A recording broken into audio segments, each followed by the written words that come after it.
Are you also on a 3-minute delay? Yeah. Yeah, I am.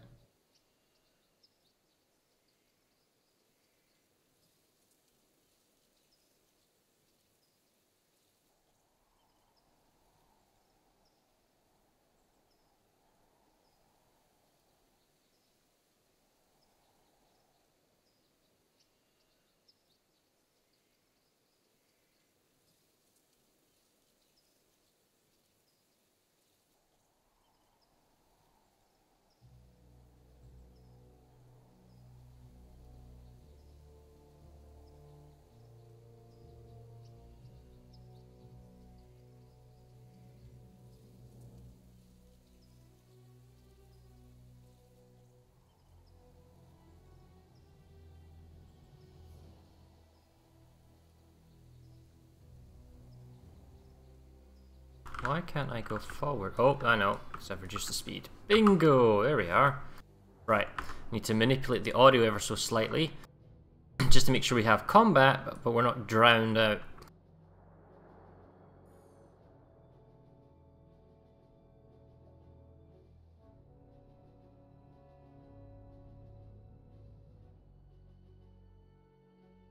Here we are, once again, for a community smash. We have 2 teams. So today's community smash, I'm just going to go into this now. We are dealing with, this is different from like server smash where we have server groups, because community smash is basically players coming from all servers together to form 2 teams as a group, right? And we have 2 teams today. The first NC team is commanded by J-Cook and Pride of Salem. That is why in the overlay up here you'll see it's blue team, that's New Conglomerate, are Team J at plus P. They have an extremely long name, which I'm not going to go out right now. Maybe you can find that again, Atipic, and tell me when you're ready. Yeah. You find that name for us? And then Team 1, which is red, that's Terran Republic, that's Eskernox and Aboleth. So they are Team E and A, and I think they're Meme Factory, that's their name. So the team of the name of NC is Jacob Pride, Prejudice, and Malevolent. Counter Nation as death come for all of us. Which is why it's Team J and P. So, yeah. All right. We might have people who've never played this before or never watched this before, right? So let's go into this. What is Planetside? So big question. Planetside, basically, and that's an MMO. Welcome, ladies and MMO gentlemen, FPS, to the Community Smash number 6. I'm Eros, the referee for the Smash. My second referee, Arelto. That's our The streamer for today are Farah and Atipic. Yay! And also some Korean stream from Maddox. channel Araya or Maddox. The duration of the match are 90 minutes. He's reading off a The script. specific rules for this match are: the Striker and the Phoenix are banned. Also, the Airhammer and the Banshee are banned, and including the complete construction site. And yeah, that's it. It's like, okay. General rules are: you must leave 10,000 certs on each account. Don't delete any characters, and please write in front of your name your account number. So, for example, is your account PSB X0123NC? Write in front of your name 0123. Thanks. Good luck, everyone.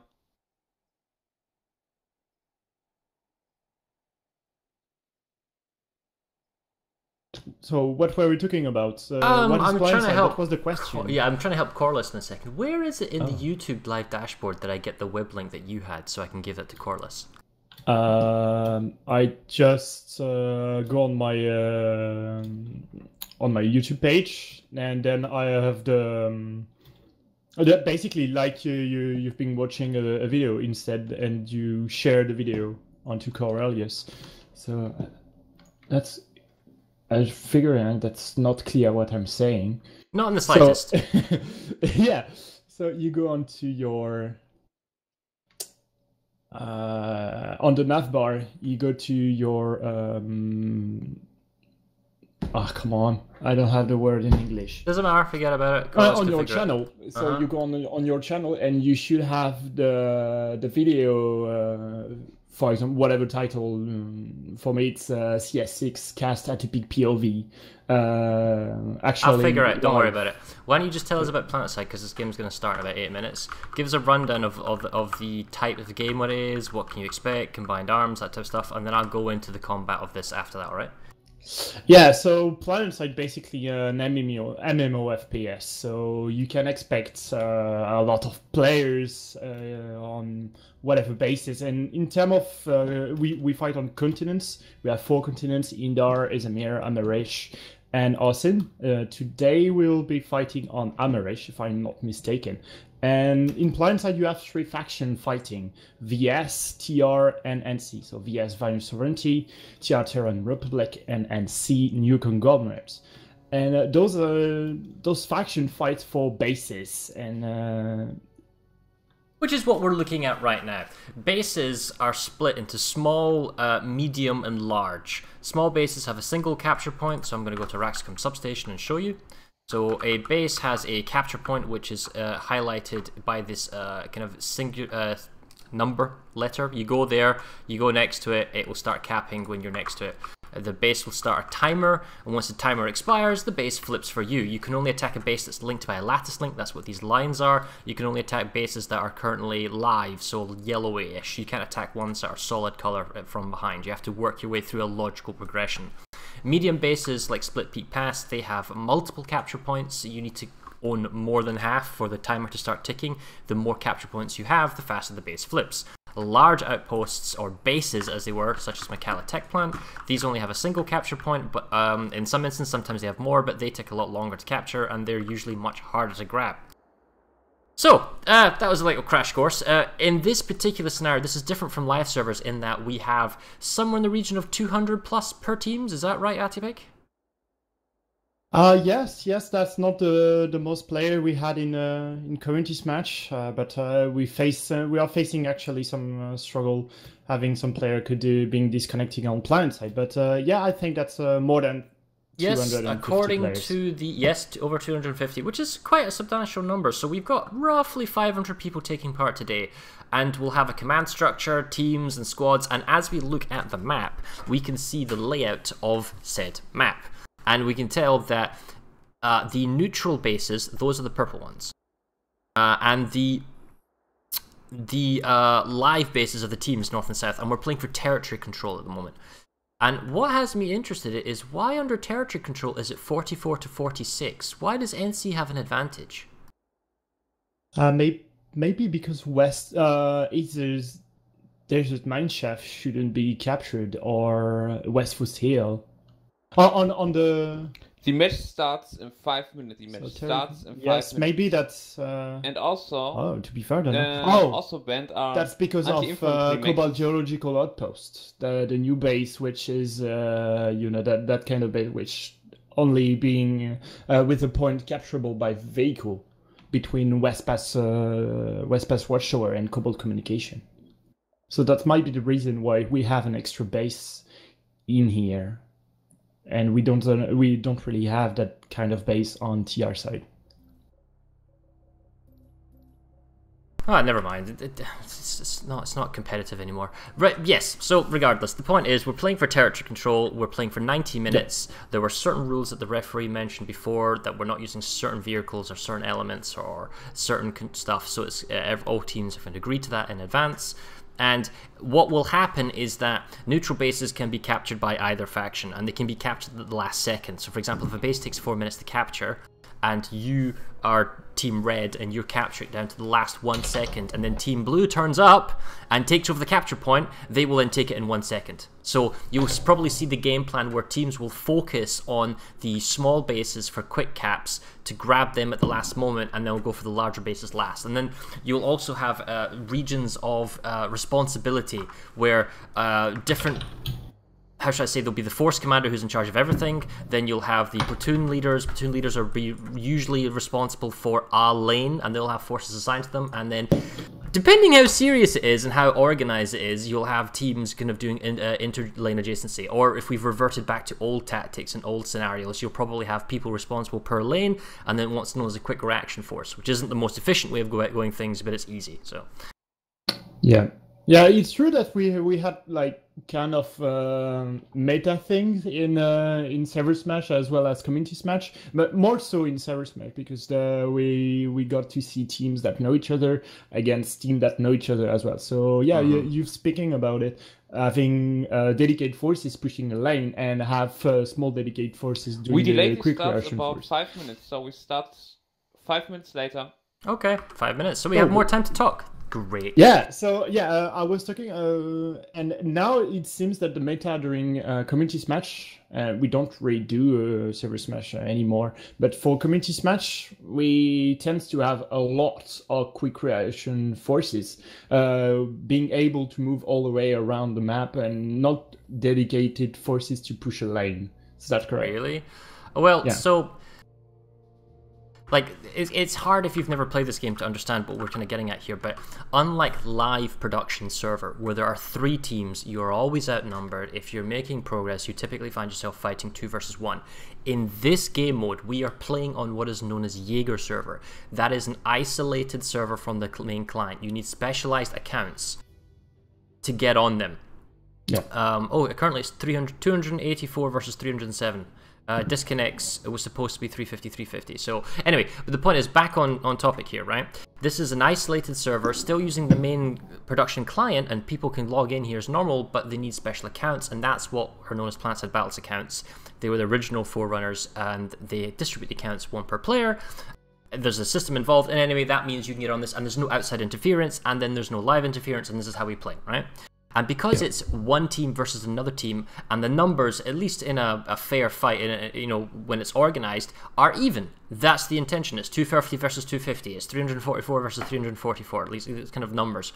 And that means that you have the exact same numbers as the enemy team. So it comes down to actual tactical skill. It's not throw more bodies on the point because we have more people, as you might find in live server. No, it's actually a case of if you throw 5 times as many people on one base, you might indeed take that one base, but elsewhere on the map, you're going to be heavily outnumbered. Yeah, that's you have the same resources, and in terms of nanites and population, and yes, if you create a gap of population somewhere in the map, that gap will be inverted somewhere in the map as well. Right, so it's very important when you're fighting on your particular lane. In 5 minutes. The match starts in 5 minutes. So it's very important when you're fighting on your particular lane to maximize the efficiency of the numbers you have. So we're going to play a drinking game today, and that is known as force multipliers. Force multipliers, are when you use vehicles or equipment or resources or anything other than just raw infantry to increase the combat efficiency, combat effectiveness of your unit, your squad, your platoon, whatever you want to call it. And if you make it so that you are more efficient, you are more effective, you're attacking a base, and the enemy has to send more than equal numbers. I have 12 guys attacking a base. If the enemy has to send 24 people to stop me, that's great. It means they're outnumbered by 12 people somewhere else, and my team can take advantage. That's what we mean by multiplier. So we were going to be looking to see whether or not any team plays with that. Yeah, so looking at the map, what do you think will be the first opening bases we are going to go? For me, it's going to be Mechanical Auxiliary Compound, which is one of the 2 bases which are directly connected. Yes, so the North team has a very important thing, is they only have a single tech plant that's relatively exposed. Tech plants are used to get heavy battle tanks. So Solus Nature Annex, that is an open base, there's no construction, it's just an open capture point in the ground. That is going to be a base that may be contested, but it will be flipped, but it'll take 4 minutes for it to go through, so you may find a steal. Other bases, Rockslide Outlook and Raven's Landing, they are bases that can be captured but uncontested, if that makes sense. So once the blue team, for example, in the south starts Raven's Landing, it will go uncontested, but the red team can get to the capture point. They can't take it, but they can try and stall, and that would allow them to get other bases.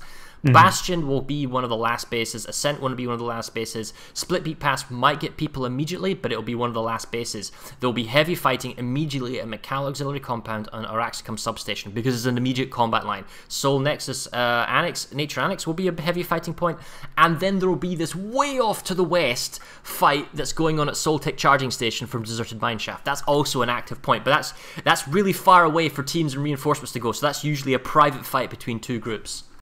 Yeah. The lane on the northern side is generally discarded at the beginning because the first 7 minutes are really important to get into the fight. 7 minutes is like the minute mark where you can capture the base, a 3-point base. So I think that Bastion goes down, if you got the all 3 points, goes down under 7 minutes. So yeah, approximately 7 minutes is the time where things start to get settled. So the rules are, which I didn't hear earlier. Maybe 15. So the rules are, which I didn't notice earlier, no ESF. So we have no Empire-specific fighter planes today, which means everyone is going with dropship Galaxies and Valkyries.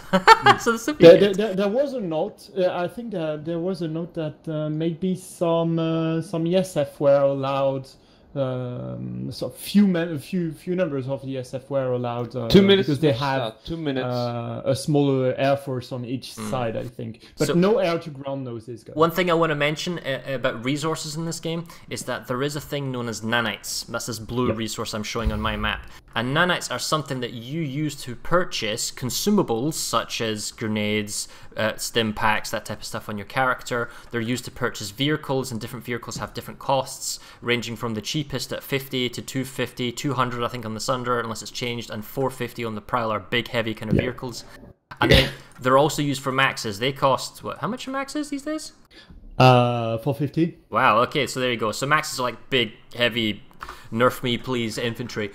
So the point is that at the beginning you get a free unit because you get to pick the unit before the game starts. Your nanites regenerate because they regenerate every like couple of minutes, and they get ticks of it, and then that's it. So as the game goes on, you can kind of bled out. So at the beginning, it's really important to buy the most expensive thing, because if you're flying out, you could have everyone maxes inside a galaxy, and that's a good use of nanites. Or you could just have, if you've got a squad of 12 people rather than 11 maxes in one galaxy, you could be like 12 galaxies. Why not? You're flying to a point, you just fly in galaxies, right?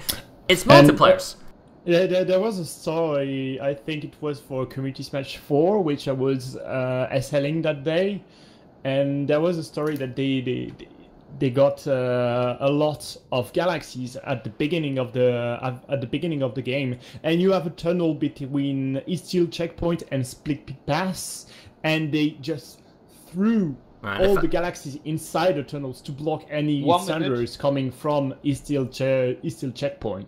See, if I was an admin right now, assuming we had time controls, I'd turn it back to daylight. I mean, it's very cinematic to fight in the beginning of night, but daylight's nice as well for the beginning. Yeah. So it's very. We don't have VS, and there was a lot of drama. I can't see them. It's too dark. VS because that's the night, and they've been hidden by the night. So yeah, it doesn't really work now anymore. But always 30 nice, seconds. and you see a lot better. Okay, I'm gonna get ready to start the clock so it's synchronized for the both of us. Yeah. So this is good. What the most important thing is when you leave the warp gate, when one of these things starts, don't ram into a friendly person. It's more likely with ESFs, Empire Specific Fighters, so not in this case, but don't die at the beginning, 10, get to your 9, target, and then you're fine. 8, Alright, here we go. 7, 6, 5, 4, 3, 2, 1. Match start. Alright, we're good, and we're live! And the clock is running! Yeah, sir. I had the loading screen. Yes, 90 minutes of Community Smash 6. So we have some Reavers on the side of NC, and I think yes, we have some ESFs as well. Yeah, we do. We have some. That might be the Air Force. Mosquitoes. Oh, maybe there's like a limited number or something. I'm not gonna question, but anyway, this is cool. Here we go, and the vast majority, if I try and see the minimap, we have a colossal number of forces going down to Split Peak Pass. Wow, Team Red is going hardcore on Split Peak. Yeah, Team Blue as well, going ham on TeamSpeak and on Split Peak, and I believe that the first objective will be to bring maybe Sanders into the garage and onto Oh. the point, but that's NC touching Split Big Pass the first. Blue's first, but now you're going to get this initial engagement. And what, we're just going to like belly ram it? Yes, Galaxy Whale Wars. This is why you want 12 people in Galaxies at the beginning, and you just ram into the enemy and just charge in.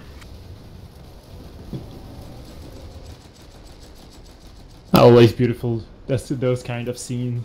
The only thing that you can get on Planetside, that's exclusivity from Planetside. And we have some anti-air maxes onto the hill on the north side of B point, so that's really interesting to have that kind of anti-air. They have the Gorgons as well, I reckon. So the Galaxy of NC will just struggle to stay alive. No Thunderers coming just yet. It seems that there is one for NC next to the D point, above the T point. But all the 4 points are belongs to NC. Wow, it's a quick cap when you have all 4 capture points. 3 minutes. Yeah, but that's also 3 minutes left for the TRT. They can reclaim 8 Maybe, but if you very well, alright. So let's look at the numbers. The TR didn't contest Solus Nexus. Split Peak is far more NC than there's TR. Plus, they've got 50-50 numbers in Macau Auxiliary, which means Bastion they also have slightly more. What is going on here? They've got. There is way too many NC. There's 51 to 48. The numbers are not exactly accurate. Yeah, okay, but there's also a wiped number of TR that are all over on their side of the map. Yeah. So look at there is a lot of Galaxy on East Steel checkpoint. The road. Oh yeah, where are they? Yeah, they are just, look at the tunnel between East Steel checkpoint and Split Big Pass. You have few Galaxies from Fab. I believe that Fab. So even though that NC right now has all 4 capture points when it comes to this space, and Halo, we have our Sunders now in Delta at Split Peak. So this is what I mean by force multipliers and cheese. We get heavy blockade armor Sunders, which can just... TR have a Sunder? I don't think that they have. They Or only logistics? went No, I don't think they have anything. with drops. So I don't see anything they will like that. really struggle to... Well, see, an important element of this game is logistics. You need to have like a spawn option, like a way. Interesting. The TR's taking Solus Nature. It must be very small numbers, so it's going back in favor of TR, but that could be taken at the last seconds. The NC were attacking Macau Auxiliary compounds, and that means that when they start the cap and TR gets it back, but we see that it takes 30 seconds, at least from now, to get it fully resecured. So that means the TR needs to defend the capture point for 30 more seconds before they could have somebody at the next base, and that is Araxicum Substation. Now we can see here by the population numbers they do have somebody at Araxicum Substation, so the TR only need to defend this for 18-17 more seconds, and then so long as the capture point at the next base starts ticking down, everyone here can leave. So it's called bunny hopping, and it means that it doesn't matter if you're grotesquely outnumbered, the enemy can't flip your capture point if you've got the one behind them. Yeah, so NC right now on Split Big Pass trying to push on to B point, and you have a lot of maxes from TR. They are allowed to use the Philatory implant, so you have one max being res by himself here. So a lot of maxes, Gorgon maxes to be fair, but the Thunder of NC is trying to get onto the point, which will allow the squad to redeploy on it. So really important thing to have the Thunder here. Well, the TR have made their play on Araxicum Substation. They've got sufficient numbers. All of the NC that are currently at Macau Auxiliary Compound, dead weight. It's entirely pointless. We see Solix Nexus is flipped back. It's flipping back and forth, but this weight base will go through. Ooh, Deserted Mineshift, I see what you're saying. They've almost got that, but I'm going to watch Solus first and see what happens there, because that can flip either way very quickly. Yeah, so B point has been flipped by the NC on Split Big Pass, so 1 minute and 10 seconds, no spawn option for TR on Split Big Pass, so I really don't see how they can bring that base home here. So let's have a look. I will go to Single TR Galaxy is considering trying to get the capture point at Solus. He doesn't have any squad mates and he's been shot by too many NC. So, on to Desert Mineshaft, you have one Galaxy from TR being landed. The observer camera can capture Solus Nature Annex. No way. I almost influenced the game. Oh, back off. He tried to, but the point is that now it's a 4-minute capture. Had the TR 1 guy... seconds defense on Desert Mineshaft by the TR. A lot of res grenades being thrown by each side, but it seems that the TR got the defense on the last seconds. So Desert Mineshaft will be safe for now, which allow the NC to wait for 4 But how many minutes. people did they have to bring in to do that? 55%? Okay. So there's so this is a good time to talk about something known as tempo or tempo advantage. 4 minutes have gone into this base, and the blue team, the NC, have not been able to capture it. But they now have 4 minutes, or in this case 3.5 minutes of immunity. That means that Soltic Charging Station cannot be attacked for 3.5 minutes. It means all of the attacking NC can either have two options. One, they can re-attack and come back, or two, they can go reinforce another base elsewhere to help out. So for example, maybe Bastion, 2 minutes 20, the entire forces of NC there can go there instead. Because the Soltic Charging Station wouldn't be capturable for a whole 7 minutes. 3 for saving Diverted Mineshaft, and then 4 for Soltic. So that's kind of known as tempo, being able to move your population around while your lanes are safe. Yeah, and earlier you were speaking about interdiction, and you have an example of interdiction onto Rockside Outlook, with the NC being present onto the point, just denying the TR to advance, because Rockslide Outlook is a base directly connected to Croc's headquarters, which is a TR base. No, so that's important, yeah, because normally... it means that Lithcorp Central can be taken for free by the Team Blue, because they, even though they couldn't capture Rockside, as you correctly said, it means they couldn't capture themselves. And the thing is, they won't capture Rockslide Outlook once they start it. It can't be interfered with, right? But once that Rockslide goes through and starts, it's 4 minutes to capture.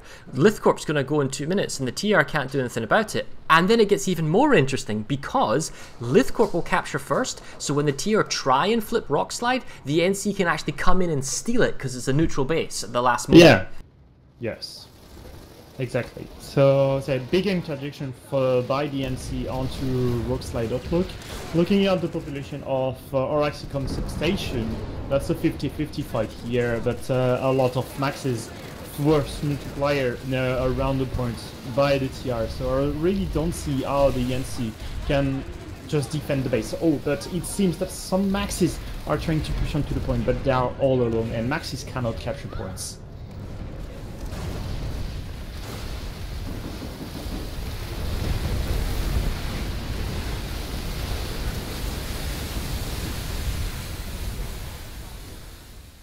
There we go. So NC seems to defend the base somehow, even though there is a lot of TR onto the point. I really love how the spawn beacon looks now, the drop pod. That's the thing is, Bastion is absorbing a lot of numbers, but it doesn't need to. Yeah. Like, Lithcorp barely has anyone. They've already started the attack on Ascent because TR can't do anything about it. Rockslide actually has NC waiting to go through. There's a huge fight going on Oraxicom substation because it's so close. We'll go there next. From Split Peak Pass taken by NC, they've already gone to East Hills, and East Hills is a terrible base to try and defend. And then the TR have somehow managed to dredge up between 12 and 24 people for soulless nature, but, I mean, it really could have been helpful when it was a neutral base. Yeah. So Solus, you have a few armor tanks, one Gal and a Valkyrie to contest the point, but few RSs just tearing the tanks apart. One is down, one RS is still alive. So yeah, Solus will be defended by the NC in the end. Is still checkpoint a lot of NC onto the point, so let's have a look at that. And it's the same, unfortunately, with Oraxicom substation. The last spawn sunder for the TR has arrived. That's the logistics, that's their spawn options. And there's just even numbers of NC, but they're just overwhelming the TR and pushing them out. Mm-hmm. Yeah, so it's still, you have one sunder from TR trying to deploy around, nearly close to the, really close to the point. But the point is flipping for TR, so might be a small contention here available. Beacon are getting shut down, but so is the TR soldier here. NC is still attacking onto a still checkpoint. The attack might go through. And as we said, Rockslide Outlook being the capture being started by NC, but a lot of TR population onto that base. The Ascent will go for free, and that's really a bummer here for the TR. It's a Galaxy drop on On East Hills, it's desperate because the reason why East Hills is such a difficult base to defend as the defenders, the owners, is that the spawn room is miles away across an open road for the capture building, which is surrounded on all sides by hillsides, which are being used by maxes. And then the capture building itself has got little barricades up. It's a tiny little room. Enemies everywhere. Yeah, it's just like not gonna happen. There's way too many people all around. Yeah. But the thing is, it can go back the way. The great opening by NC here, capturing a few bases, very critical bases, and being able to defend well onto our Axicom substation or something like this. So the TR saves Deserted Mineshaft and they start attacking Soltic Charging Station. Those are roughly even numbers. In fact, the NC have got slightly more. Bastion has a huge population of NC that are beginning to now move. And if I was NC in that Bastion, they've already started Axicom Network Hub, that's cool. I would go to Rockslide. But look at this, TR has dumped 48 to 96 on Rockslide. That's a huge number of people. I mean, Rockslide is not going to be captured before the Ascent, so the NC is going to get the Ascent for free. There's nothing the TR can do about it, and that's the importance of these interdictable bases. You still need to send, like, you know, somebody to grab the capture point, and then you can leave immediately. Once started, you can leave and abandon it, but you can't just leave it to one guy and then he gets locked out by enemy 12. Yeah, you have five Galaxy onto Rockslide by the TRs. Some of them are moving, but moving away. But yeah, they really need to get onto that base and to stay onto that base to keep a lot of population to pretty much deny all the NC trying to coming onto that base. Few crew harassers shutting down the Galaxy away. So that might be a good option for NC. I believe that's Pest from Cobalt on harassers. And yeah, they're trying to melt down the Galaxy.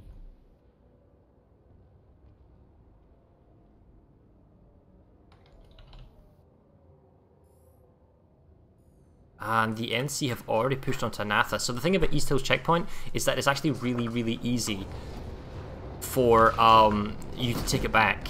So the best defense is a good offense and just push onto the next base. But yeah, is there a harasser attack force coming into Rockslide? I have no idea what this is all about. Yeah. You have 4 harassers who are just clearing all vehicle. You have, like, I believe, one crawler, 1 lightning, but this shouldn't be enough to deny those 4 harassers coming with the smokes. Yeah, clearing all the vehicles here. Only the Galaxy remains. 40 seconds before Rockslide go through. I'm just wondering if the NC tries something. Yeah, the Ascent's going to go through. There's nothing can happen, which is a shame because the Ascent's a fantastic base. I'll go to Anatha next because there's huge numbers building up there.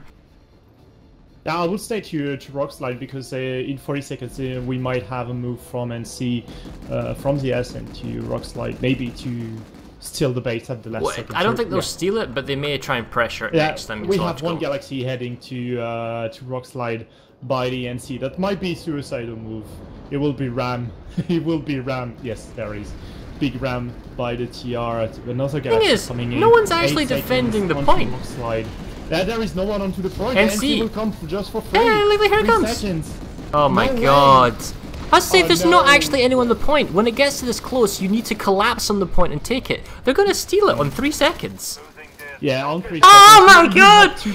They committed 96 plus people to this base. So population and 3-4 minutes, and when it actually gets to the most crucial point of the base cap, which is the last 20 freaking seconds, they choked. They did. You collapse on the point. It's, oh my goodness. I wonder if this is just going to be a stomp. Right, I'm going to go to Nath, the southwest. Yeah, it's been a while since we didn't have a stomp here in Server Smash. In general, that was really close at the beginning. Then we had a huge failure, but right now we have NC being the huge failure here, pushing already onto Onata, the annex of Onata. So if they capture that base, and they might go, they might capture that base. They might touch the biolab already.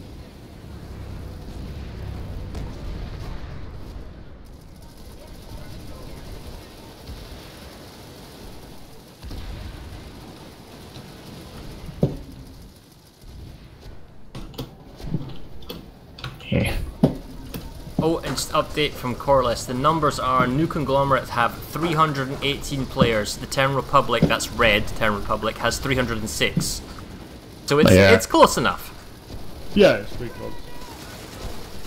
But the thing is, numbers don't really make a difference because it comes into game plan, tactics, but the other important thing is structure.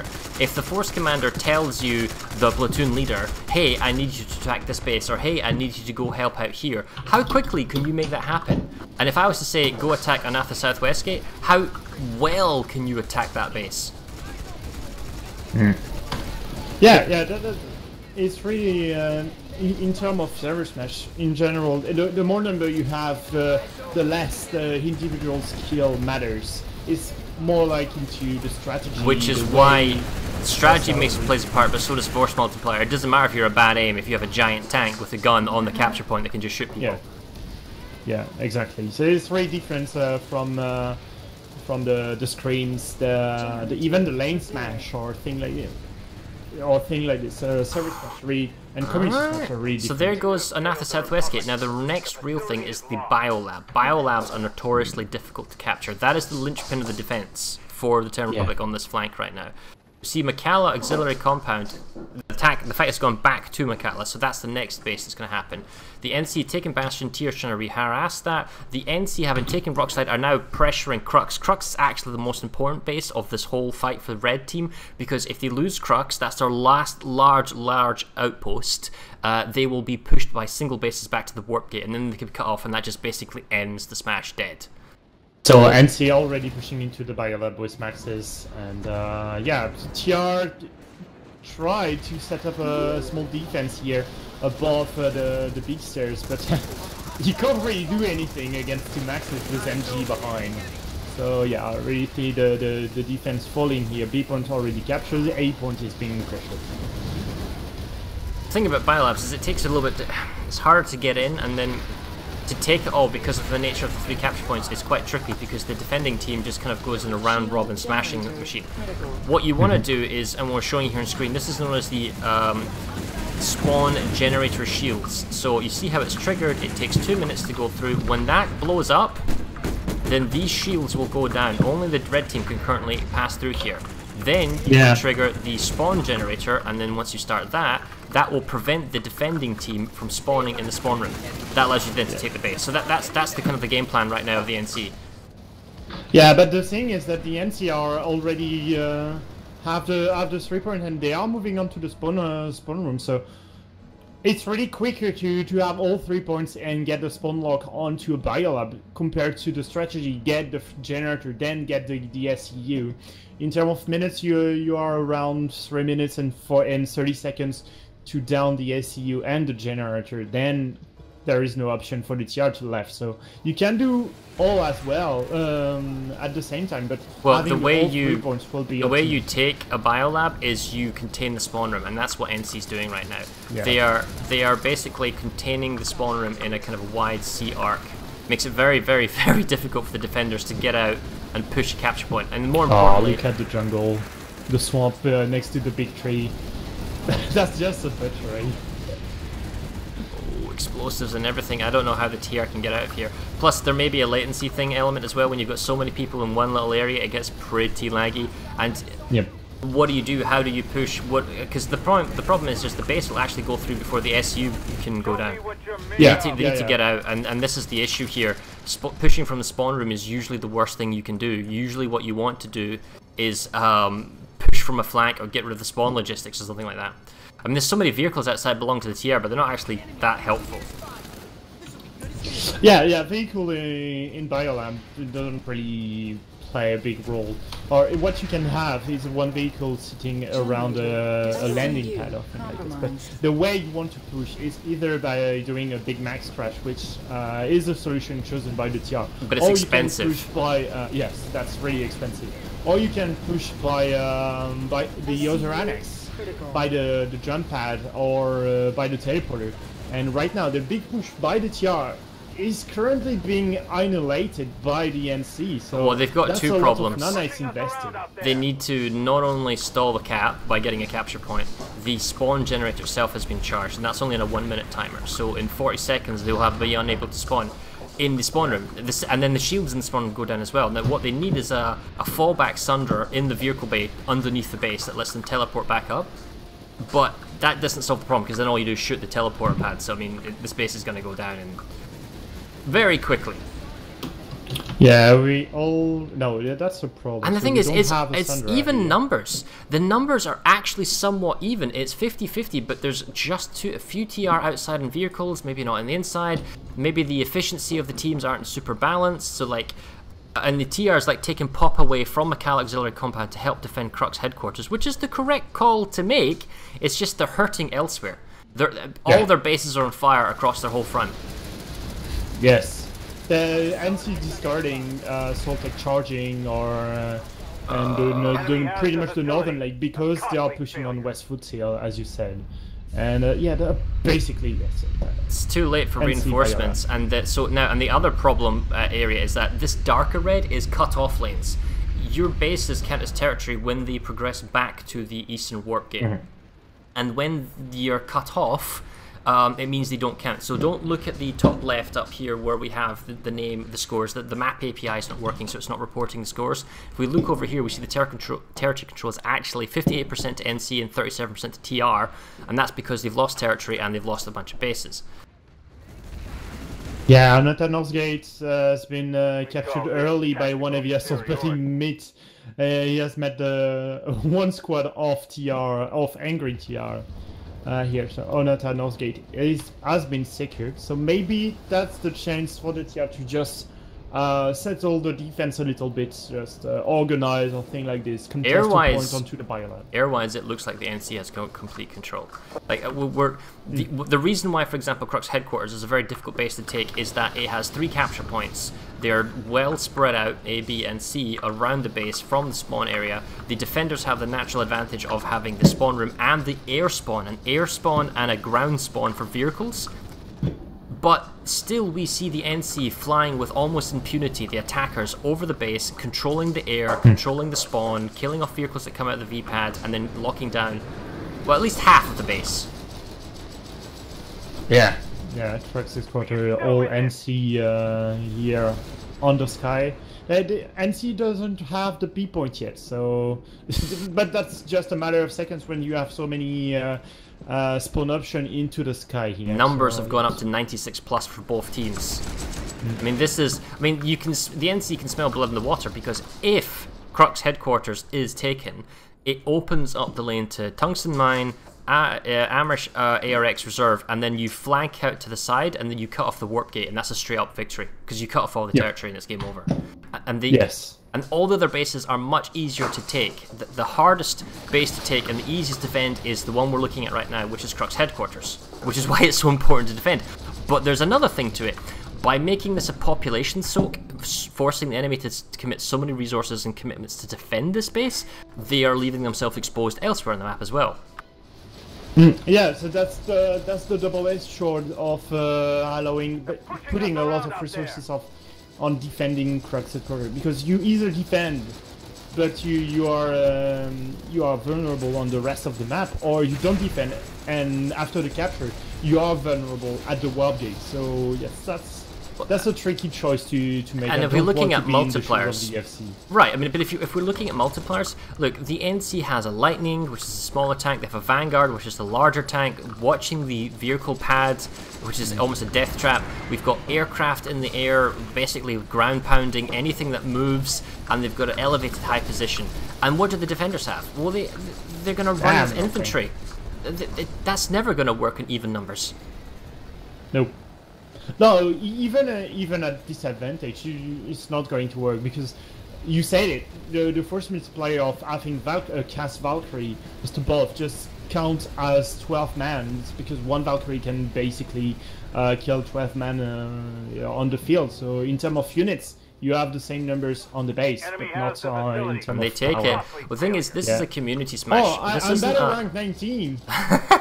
So this is a community smash, which means it is a collective pool of players from all servers. In this case, it's about 500, or actually it's more like 600 plus. And what's supposed to happen is the teams are then divided up into equal skill groupings. But it's a very difficult thing to do here, and we can just tell that either the infrastructure, the communication, or whatever is making the blue team just so much more effective right now. And we see they're already at Blackshard Tungsten Mine, and they're pushing for the warp gate. I can see the warp gate right now from the base. Yes, I'm at Arxicom Network Hub here. Small skirmish between NC and NTR. NC pushing back onto the point. Small defense here, but you have 1 max for TR, so should be defendable here by the TR. So Arxicom Network Hub should be safe. There's more reinforcements coming in. TR's probably going to make a save in Blackshard, okay, because they've got huge numbers. Oh no, it's 60% to 40. Well, there's a small TR attack on Crux, because the problem with Crux is that you can be attacked from like many directions. I guess maybe NC want to consolidate all their holdings right now. Yeah, that's they are in there, right? I think that the call of securing Arxicom Network Hub is kind of good here to secure that base, because that's one lattice less onto cross export, which you need that base secured to attack the warp gate later, and having one link onto NT Arsenal is really important as well. So yeah, they want to secure the Mekala tech and as well as the cut-off territories to just settle, and then they will move on. Oh, hello. The NC got themselves set up. Is there a respawn sunder for the new conglomerate? Oh no, they're using jump pads. Where? Somehow, there's a lot of them here. I'm just wondering where they're coming from. On Blackshard? Yeah. Yeah. No, they're cleared out.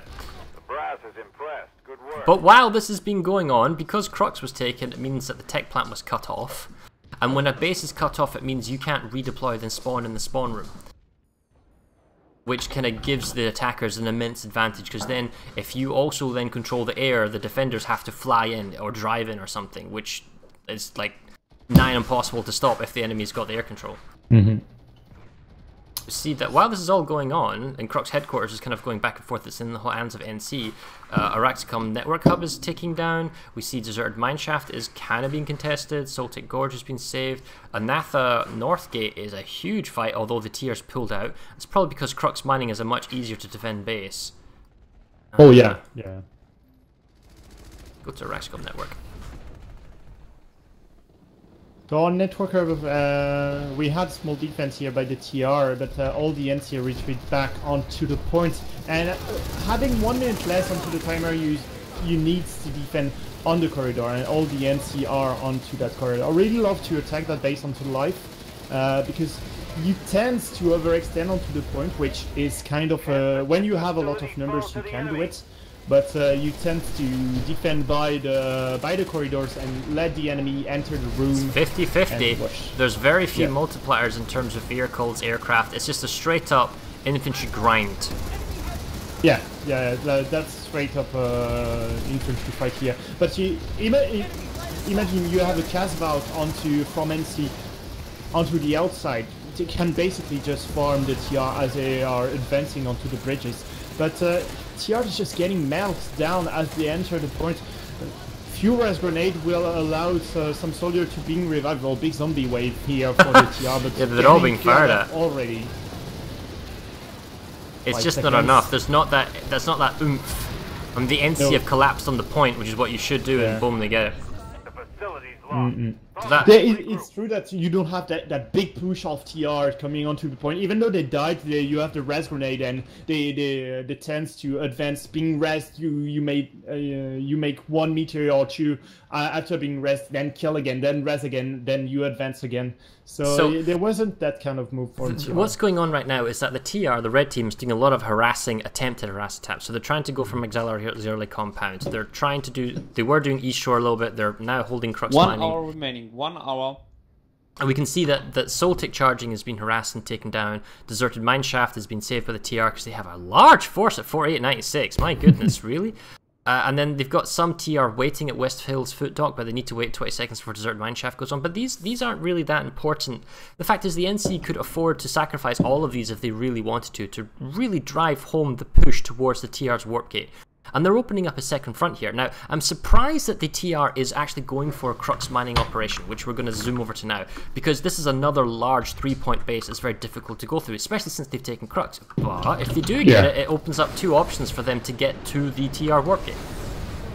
Yeah, and having 2 options is far better than having only 1, but looking at Crux mining operation, you can basically draw out the fight, because you can have Sundra on B point and on A point as well, and just by flipping C point a few times into the capture, you can gain a lot of time here. Yes, there is a lot of Sundra set up onto B point and A point by the NC here.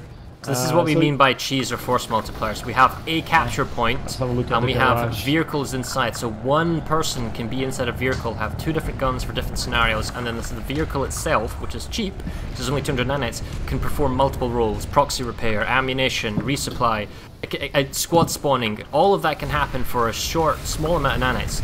Plus, it's got a huge health pool, so you can block a doorway, you can run people over. It's just so powerful that... How on earth can you stop this if you're Team Red? Well, you need to bring your own vehicles and you need to burst your way in. That takes time. Yeah, it's very strange. For example, you have one Sundra being deployed onto A point. That's a blockade Sundra, so not the optimum choice in terms of deployed Sundra.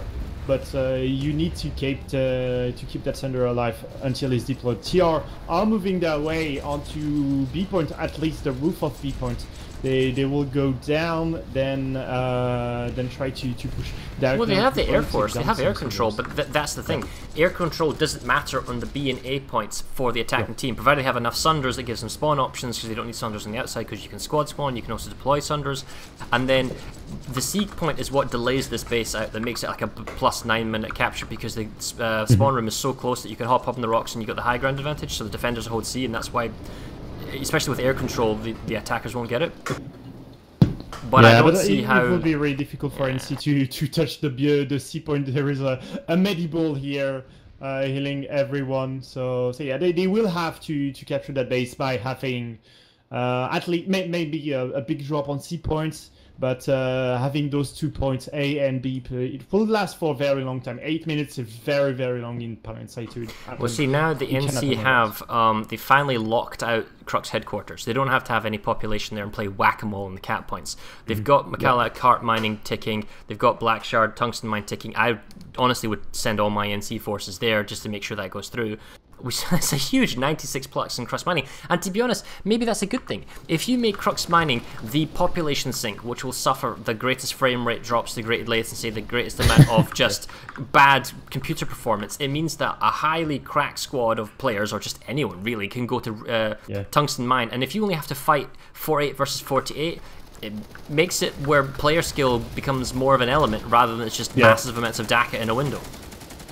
Yes, that's true, and having that huge pod dump thing here onto Crux mining allowed the NC to push onto NC Arsenal, to push onto Black Shard mining. You said earlier TR had a huge population here to defend Black Shard, but now all the population of TR is onto Crux mining operation, so that capturing 2 minutes timer will be far easier for the NC onto Black Shard mine compared to the 8 minutes of Crux mining. But speaking of 2 minutes, NC made their move on to C point. C point has been captured by the NC for 2 minutes until Crux mining operation is being falling down.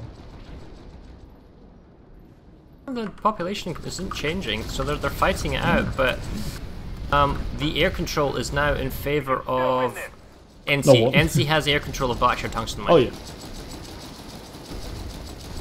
Yeah, so I'm still at Crux mining, one valve being dropped, so... But you don't have a lot of things to do as TR. You've been TP locked and not really spawn locked, but you don't have a lot of option. And some max pulling being pulled onto by the spawn room, trying to push onto C point. But yes, they are spawn locked here onto Crux mining operation, so that's really bad news for TR. 1 minute and 20 seconds. And Oh there my is goodness, the they're gonna lose. national anthem of France in the proxy chat. It's worse than you think, because NC just pull all your forces from the whole map. Just pull all your forces and dump it only on Blackstar Tungsten Mine and only in Crux Mining. As soon as Crux Mining and Blackstar Tungsten Mine go through, you send everything on Shadespire and Amrish ARX. That's two huge forces just outside the warp gate. Now, in theory, the defenders have a huge advantage. They can work from the spawn rooms, or they can work from the warp gate that has the protective bubble, so they can choose the moment to strike out. It's definitely the hardest bases to take, but if you've made it this far, you're probably doing something well. Yeah, yeah. In terms of so, if you're looking out, maybe let's jump the horse and have a look at how we can attack American sharks. And the cheese of NC are really top notch here, so they can bring Thunderers around the triple stack building, and I think you can drive Thunder all the way through the airpoint. Not being they can't be deployed, but you can be have many some Thunderers. NC on the Charlie point at Crux Mining. It's like 2 platoons or something on the C point. Yeah, at least, and they are spawn locking as well, or at least they were. Well, the TR gets B. They stall it a little bit, but it's not very long. A few seconds. So, but they cleared out all the Sunders. There's actually a relatively good unit that's actually on B. And they've got Spawn Sundra on the back, so this is the way you go about it. You attack them from behind, because I think maybe all the NC went to C thinking it was game over. But it's so close, the NC just needs to hold down Charlie and Alpha now. Yeah, Alpha will go through a lot of Cobalt Sundra here, one being repaired, and so I don't see how the TR can jump onto a point. That's going to be X, X, capturing Crux Mining operation. Blackstar Tungsten Mine goes through as well. ARX is ARX is a terrible base to try and save. Mainly because the capture point, as we're about to show, is inside a subterranean sort of cave, which means there is a nasty choke point of a tunnel and a staircase. So you can bottleneck this horrifically, and you can also get harassers up here. I think you can see the Sundra up here once? Yeah, I think you can bring Thunder here, and definitely the NC will try to have the hour advantage. It will be very difficult because the warp gate is kind of close to this base, but they have a Thunder onto the warehouse. The Cobalt Thunder onto warehouse. Oh my god! So cheese from the NC are really top notch. Look at that. This is multipliers, putting things where they shouldn't necessarily or were never intended to be to give yourself an advantage, and they're using the Cobalt anti-infantry. Oh, it has a little engineer drop. Did they get it? No, I think it survived barely. It will go through, That's just distracting from the capture point. Now, what is the population numbers? TR have huge advantage in terms of numbers. 66. NC's 50-50 though at Shadespire, so they've moved Crux, and they still have a lot of forces left over at Crux waiting to go to Shade. So that's not that maybe 2 squads onto the 8 point of American Sharks. So if 2 squads can just hold 96 plus. Oh, here comes the push on ARX. TR's making their way up. Oh yeah, that's. I don't see how the NC can stop this. They certainly don't have the numbers. Yeah, very nice. The question is it nice, or is it just I have more than you? It's 2-to-1 numbers. They have more. They have cleared more, but they have to make that move. Yeah, but the question is, what do you do next when you have 2 versus 1 numbers and you then save a base? Do you keep those numbers there to keep it safe and then re-attack? Because the TR would need to re-push Tungsten Mine. I have not seen the TR take any base other than Soltic Charging Station. Yes, that's true, and Soltic's Gorge has been defended. So yes, that's true. They didn't really. And if you're NC, they only capture 1 base. Yeah, and if you're NC and you've just died, what do? Well, you spawn in at Shadespire. There's so many tanks and other thing around the outer edge, but all of these vehicles are useless, and we see that there is actually no spawn logistics for the NC. There is no spawn Sundra, but all these blue beams, those are squad beacons for squads that it lets people team in. They've got air control, kind of, so they can fly in galaxies. Well, they don't have air control, but they're still flying in galaxies. They can drop people. They've got the capture building. But 2 minutes is a long time, but there's a heck of a lot of people in this building. Eventually, as a TR, you actually have to go inside. Eventually. Yeah, so right now that's just the Air Force of TR, just clearing everyone with the splash damage of the rocket pod, and yes, that's really difficult to do, and because you can be gunfired, and right now the TR are pushing from the roof, so that's a nice move. All the air has cleared the roof, so now it's being secured by the TR. Which is this? Oh wait, it just wasn't rendering. Yeah, okay, here we go. We got some TR in the roof. I don't think they're gonna do it though. There's too many NC. Yeah, too many NC and too many infantry. I'm really surprised that they... Oh. See, the issue is that the NC are all concentrated. Because the NC is all concentrated in one building. The TR have to run from the spawn room or do something from outside. I mean, the TR, what if it was smart? I mean, I realize there's a lot of people firing at the windows. Would get a Sunder, drive it up to the building, and then do a spawn Sunder outside the building to give you much quicker spawn options. But I don't see how the NC can lose this when they have 96 plus on a building. Because when you have like over 100 people, and technically it's 200 people because you have to include the other team, on one building, it's not designed to take so many people in one area. Your computer just can't render all of that. Yeah, I'm really struggling to render all the players. So I was rendering at some point. Oh, there is no more NC onto the point, and then all my computer renders all NC onto the roof, and yes, I knew why the TR were all dead. So small TR forces trying to push by the balcony, but being cleared of here. 7 seconds. Oh my god, so many NC here onto the point, and the cap go through. See, alright, so as a former Planetside Battles admin, right, and somebody who organized Server Smash, it's really simple. The way you do population numbers and map choice is that the more people you have in a team, you know, in a full Smash, is the bigger or more lanes of a map you want, because you want to have multiple lanes so that you diversify the player base, so they spread out over the continent, right? That's the intention. So if you start having people with like a couple of hundreds, you can do Esimir, right? If you're going into 200 plus, yeah, okay, you can do Amrish, right? Indar's not the greatest map to do this type of stuff on. But if you have over 300 plus, you realistically need to be fighting on the continent of Hossen, because Hossen offers about 30% more lane options, which spreads people out. Without that, it's just chaos, because when you start putting 200, 300 people on a base that are not well designed on Amrish, or too small, or like small buildings that don't have the latest base implementations, it just doesn't work. It's just so, grindy. Yeah, so that's very true. And sometimes that's the attacking team being favored here by the base layout. At some point, that's the attacking team. I mean, the thing is, so yeah, I do agree with you. You might say here that, oh, well, the blue team is so much better than the red team, and that's it. Well, it's not that case. The player skill and the tactics might only be identical. They might actually be pretty darn close, but it might only be one edge. Like, it could be the fact that the NC, the blue team's air, is ever so better, and because their air is ever so better, they have logistics. They can move around, they can watch the ground, they can dictate the maneuvering. You know, there's so many elements that gives you a freedom if you have one particular element. If you are the defending team and you constantly have to come from the spawn room, or rush in, or Zerg, you're basically trading population to save a base, which means you might be defending 5 bases and you'll save 4, but you'll lose 1. Repeat this process again and again and again, and you just hemorrhage bases, and at no point during the whole game do you ever save a base and then counterattack, because you just don't have that logistical or strategic or capability, or even just the player base and knowledge to move up to the next base and attack. Yeah.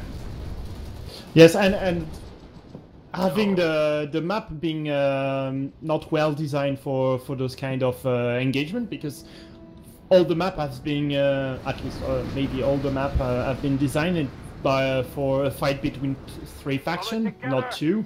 So well, yeah. No. The maps are balanced. Don't ignore that. The maps have been balanced. At some point, you can have some small, for example, split pick pass at the beginning, NC forces where like 5-second quick but although the maps are indeed asymmetrical, right? I appreciate that when it comes to map selection and faction selection, you have to choose a map, then another team picks like the spawn, and then you pick the faction, so there are differences there. And then, yes, okay, certain bases like Split Peak, you don't get there first, but there are other elements of the map that you work to your strategy. Yeah. You may be weaker in certain elements of the map, but stronger in the others. It's up to you, the force commander, the platoon leader, when you make your opening game plan. This is how we're going to work. This is what we can do, and this is how we're going to go about it. There are advantages on both sides. It's not like in any given setup where one warp gate versus another warp gate. It's not like always go south on Hossen because you have the advantage. That's not the case. It's That's true. Not a side which is favored because they have the southern side of St. Mauritius. Well, the NC are back in huge assing numbers at ARX. They need to get ARX if they want to progress to the final third base because they don't have a third link. Oh my goodness, there's so many people. Yeah, so because there isn't like a connecting base getting to Jagged Lance, because Jagged Lance is like really awkward. You'd have to go all the way through Sungray and NC Arsenal. That's just not going to happen. And we also see the other problem is that all three bases have links from the warp gate. So as the attackers, the NC, to get these three bases is very difficult because as soon as you get Shadespire and you move on to ARX, well, the enemy's attacking you from behind at Shadespire. So you have to keep playing this whack-a-mole. So as the NC, realistically speaking, all the other fights going on, I guess you can't abandon those bases, but at the same time you want to push for the warp gate though. I mean, the game is over. It's just a case of how much shame and honor and you can impact on the enemy, a lasting memory. Yeah, that's true. That's a lot of NC, but one good push by TR should be able to wipe all the NC off the point. That's quite a lot of people. I would say at least 3 squad, 3 to 4 squad, but in terms of numbers. But where are the first multiplier of NC? Where is the rest of the population? But because that's a 50-50 fight here. So Shadespire was lost by TR, right? What's the NC doing to try and get the space back? So the TR, same scenario, lots of beacons. They've got the warp gate home field advantage, but I don't see multipliers in terms of deploying centers. But then again, you can't really deploy a center that close. And they're doing the exact same thing. They've got lots of people in the building, right? And they got 1 minute and 40. But what does NC do? Like, what do they do differently this time, if anything? I would say that they just don't care. They don't really care about the base. I would say they're just going ham onto the other base of the warp gate. Well, they need it because the fact is NC will lose Shadespire. So what the TR could do is they could take Shadespire because it's 1 minute and 10, and then they could redeploy, and then they would have a 40-second window where they could massively pop dump on Amish ARX, and then try to save that base with one big gargantuan push. Maybe. Yeah. Maybe. Yeah. So in terms of timer, yes, that's a few seconds difference. 40 seconds difference, I believe, between the two teams. So yeah, it will be captured by the TR. Yeah. I don't see any point where the NC recaptured that base back. No, too many of their forces are trying to make sure that the ARX goes through. But if we look at population control, NC has a tiny lead by like a few people. So where are the numbers? We see the NC actually has more pop now. They're out. Their capture point. Look at the population at some regions. Oh my god, are they really doing it? Yep, they're just a huge right now, that's numbers. going to be really interesting because that's a huge population dump. But that's also mean that if they get to defend Shadespire and capture Amerish Arts Reserve, that's going to be insane by the NC. Well, the thing is, right? Once you're wiped once, that is the TR. Once the TR is wiped just once, yeah. You can't come back from that. You can't come back from them because there's no spawn options. They still need to defend it for a while, but okay, now here comes the TR dump. There's a huge population imbalance, but it's a cave. It's a cave with narrow entrances. Yeah, but TR pushing in points being flipped here. Okay. Yeah, alright. So do you think that the TR decided to, alright, we don't get Shadespire, but... No, I think Americ's artillery. no, I think the NC made the call to save what they had rather than take what they didn't have, which is technically the correct call. You always defend what you have before you go for the next thing. But I mean, the NC are pushing bases elsewhere. They're getting Stone Ridge Reserve. They've got all the central bases. They got everything cut off. They're trying to save our XCOM network up. They're doing this the long way. They're not going for the knife to the heart through, from Crux to the Warp Gate. They're just doing it systematic. They've got some forces, or most of their forces, on the Warp Gate double fights, and then the key is, once you get ARX, you need to actually properly defend ARX more than you would Shadespire, because you need to get towards Jagged Lance Mine. And then the real issue about Jagged Lance Mine is you can't actually get there. You can't actually follow the road and drive to Jagged Lance Mine because you're too close to the Warp Gate and you die. You need to fly in, and then you need logistics, and you can spawn. But you can't spawn heavy tanks because it's not a base that lets you spawn heavy tanks. But the Warp Gate for the defenders, they can spawn heavy tanks, and I'll show you right now. This is what it looks like when you're at the space. The enemy is right there, so it's extremely... But this is where you dump everyone. You basically dump your entire population on Jagged Lance as one giant air blob, and then you usually take it. Yeah, so the match are already played. 78% of territory controlled by the NC, the 21 by the TR. So no point. There is no coming back for the TR with 40 minutes left into the match. But yeah, I'm really interested by the move of NC pushing onto Stone Ridge Reserve and right now Leadscope Secret Mine, because Leadscope Secret Mine is very long base to capture. That's a full base capture points, and yeah, I think for 5 minutes time to capture when you have all the 4 points, so really long base, and that's the long route to attack the Jagged Lance. I am still quite surprised that there are fights going on by, it must be like 1 or 2 platoons of when you've got 300 plus people, you have probably 6 or 7 platoons, and so there must be some forces that are off to the flank. We see the NCs trying to make a push on NC Arsenal. NC Arsenal is another one of those very difficult bases to take because they're multi-capture points. So I'll show you here. You've got A, B, and C in separate buildings, and what the defenders can do from the spawn room is they can play whack-a-mole. They can do one giant blob push, and they just kind of go around, whereas the defenders need to split their forces into different areas to defend, or try and watch the spawn room, which is very difficult. That's why large bases are easier for the defenders to attack, or defend, because they have the vehicle spawns, and the attackers need to bring logistics and give them own spawn options. But we see the NC has the population advantage here, and they're going for it. Dude, wow, Shadespire, TR's gone back, 96 plus mega fights, and here we just have an example of Warp Gate advantage. It's very difficult for the NC to grab these bases and hold on to them. Oh, but the NC has the roof. Alright, the NC has the... I think. Yes, they have the roof. It's just a matter until they push down. Maybe. It's a lot of people here. Lots of people in the Retronade coming on for the TR from the low ground to the roof, which is, I think it's working. And now you have Galaxies. Yeah, so you said having the Warp Gate so close to that base allow you to flight times reduced, but the NC's at the cap. Oh, they are doing it. It's huge numbers now. So here's the trick when it comes to fights like this, right? If you're playing on the live production server while this giant meat grinder's going on, you might play a tactical weapon like an anchor or something that's got a clip size of around 50 to 60, something along those lines, And the idea that you're thinking is, I'm good, I go for headshots, I'm pretty skilled, this is the best weapon, skilled, that's fine. But see, when you enter something like the server smash or the community smash, or it's big numbers like this, you get yourself an EM6. Or you get yourself something that 167 damage bullet and with 100 or 200 bullet clip, because you never want to reload. You just basically hold the fire button down the whole freaking time, because you have to, and that's how it works. Yeah.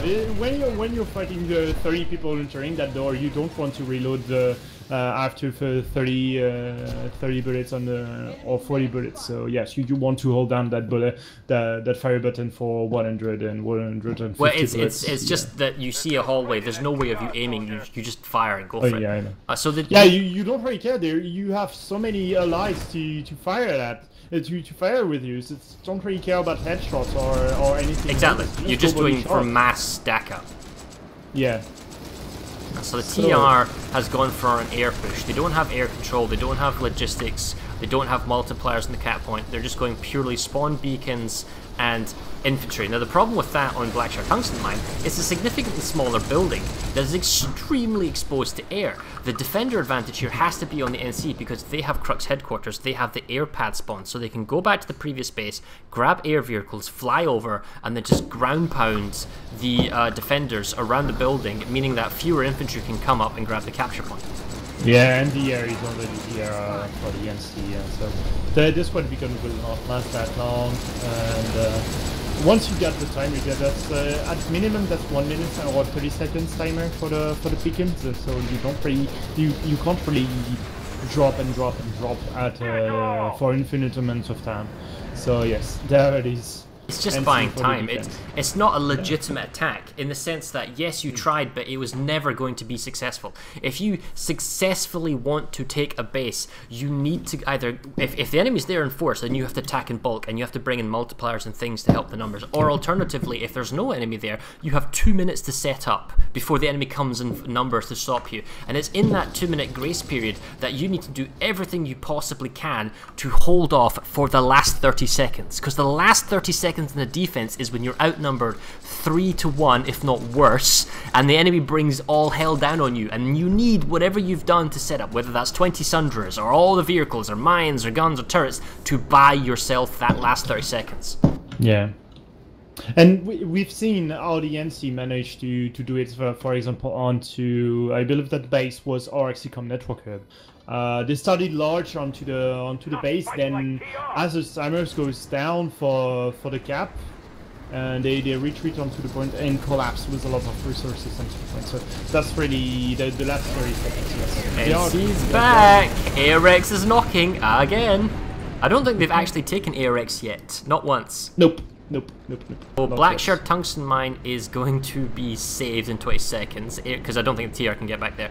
ARX is insane. It's 2-1 numbers in favor of NC, but it's 2-1 numbers in favor of TR at Shadespire. So this is this kind of going back and forth whack-a-mole. Like, how easily can the NC commit numbers to Shadespire and defend it and keep it safe?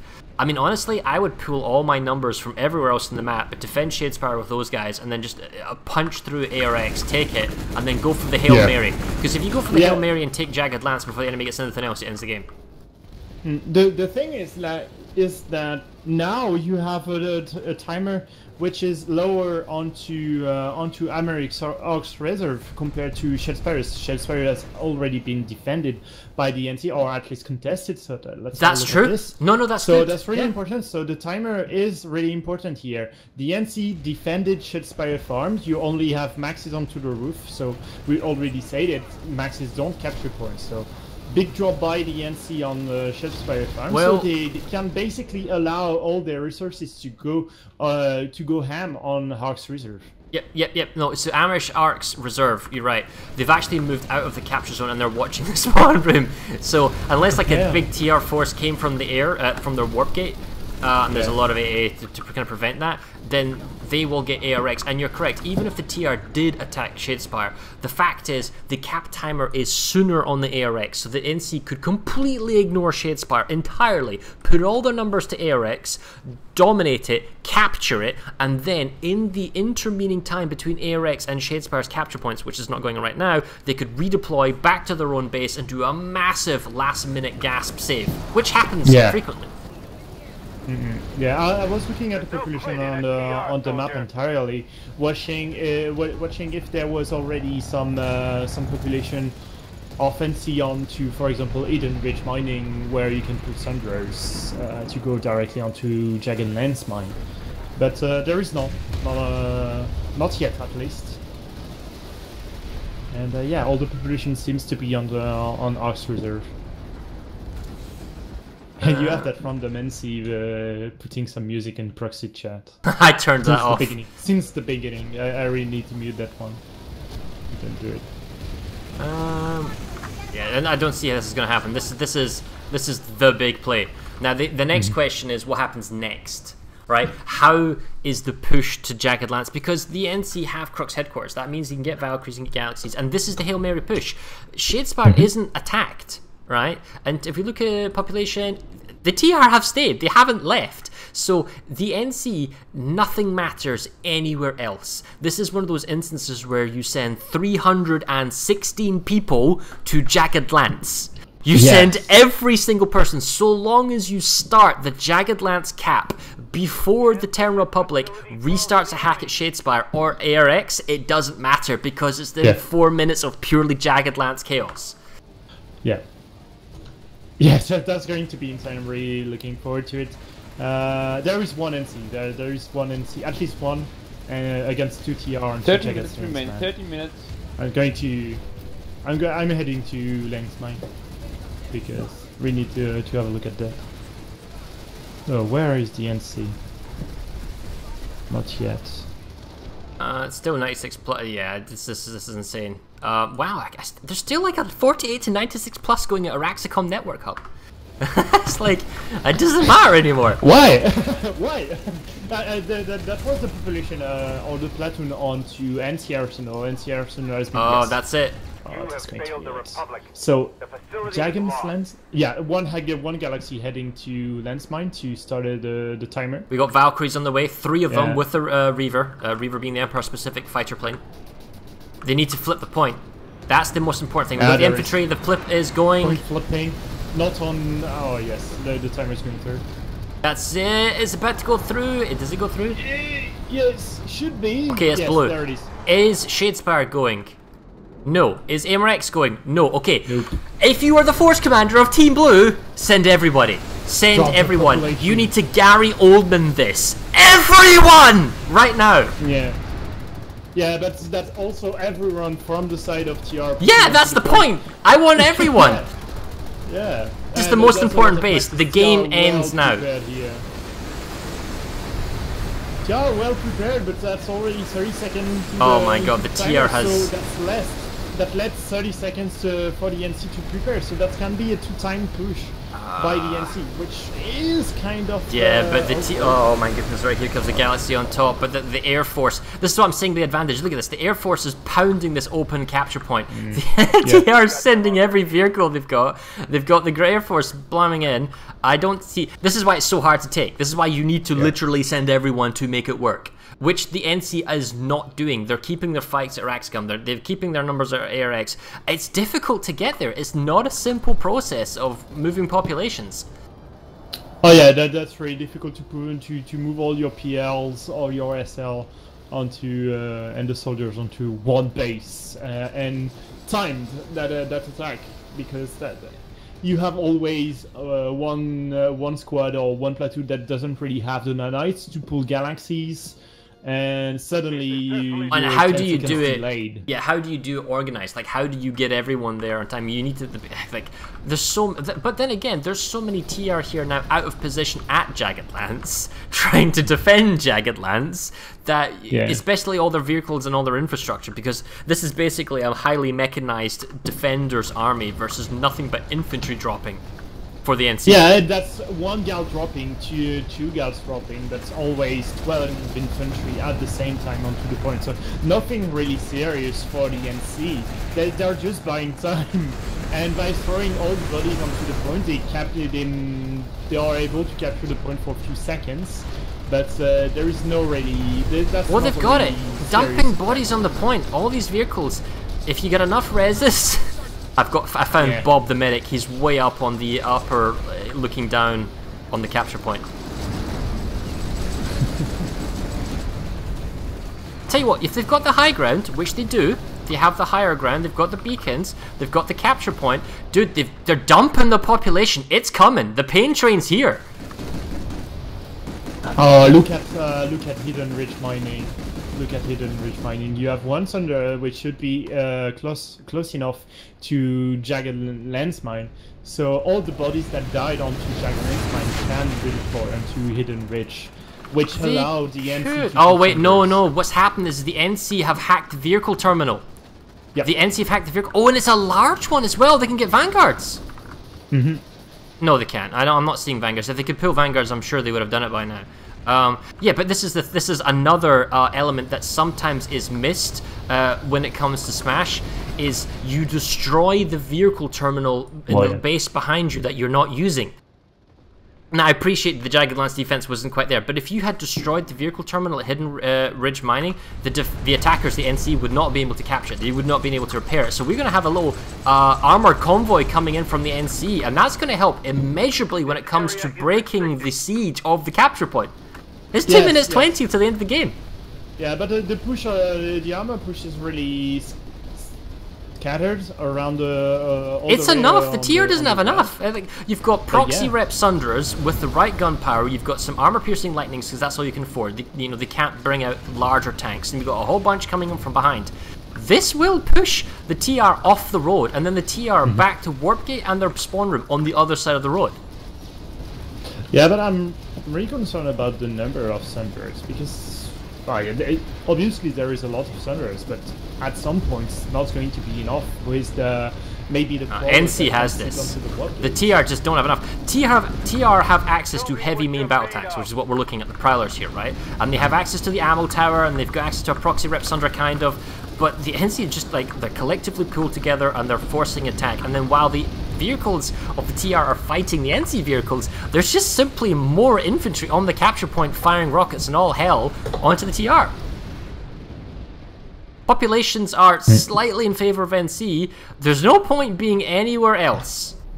Has everyone pulled everything? No, this Stone Ridge Reserve is still a fight going on. 1224. That's the platoon that has done really bad during this match, and they've just been punished. Go fight here on some random lanes. Don't be a part of the party here on Jagged Lance Mine. Oh, this is the victory dance right now. Yeah, not sure how TR is going to take this. I mean, they've got vehicles and they're pulling in from the Warp Gate, but I mean, in theory, of two teams of equal skill, the TR should be able to defend this. It's a very difficult base to attack, but that's just the number of Sunderers. Well, it's the number of vehicles and the number of people on this base. This is a base designed to handle 50 to 100 people at most. Most.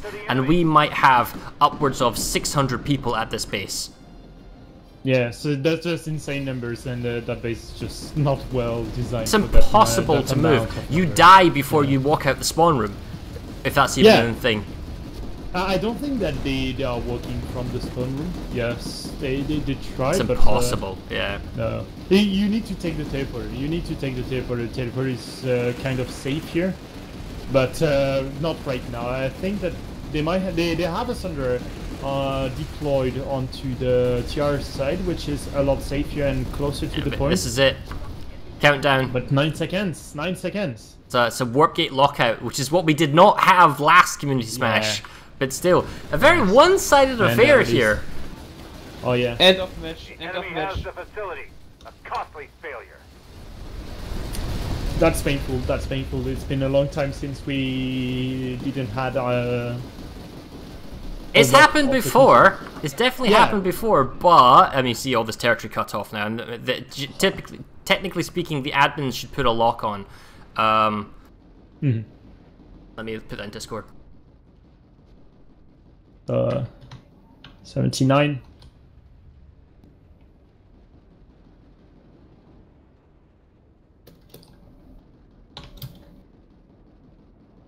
I've asked Realtor to freeze the map, but anyway, point is, score is 79-0. So we're gonna have to get the refs, and we'll have to get the force commanders, and just find out what the problem was. Did the red team have nothing but mixed language teams? Was there not a force command structure in place? Was the battle plans discovered by the blue team and then counteranded? Was the blue team just simply better at the job?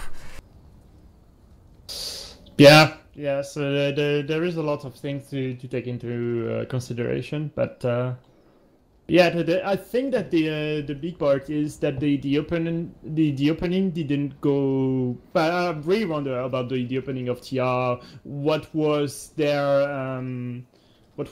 focus onto the map? Because Split Big Pass is definitely a big map, a big base to capture, and it only had 2 points for like few minutes, and it's not really putting pressure onto the timer of the base. So So yeah, I'm really wondering about the opening of TR, which has gone south on many ways. We'll find out the thing, but the fact is nothing went well. The NC just basically dominated everywhere. It started exactly from Split Peak, as you say, and then nothing. There was the Interdiction at Rockslide Outlook, and there was the Split Peak Pass. Split Peak Pass was just a one-sided show. Interdiction at Rockslide allowed the entire center and the Ascent, which is a large multi-point base, to go in the blue team's favor. That gives them vehicle spawns and air spawns. That allows them to attack Crux headquarters. The western flank was not a no-show, but it was like less important as well. I mean, Bastion goes through as well, and we didn't barely see that, you know. So, oh wow. Anyway, where are my commanders? Where's the ref? What's going on here? Well, the referees. I'm asking Corliss right now to gather leaders for an interview, so we will give it a moment. This is painful to watch. I mean, because as somebody who plays these, and I've casted many a Smash, it's rare for teams to collapse like this. There has to be an overwhelming factor to it, and the problem is that if you are playing server versus server, well, you're pulling from a very limited player base. So you're playing a server versus server. So let's say Emerald versus Cobalt or something like that, right?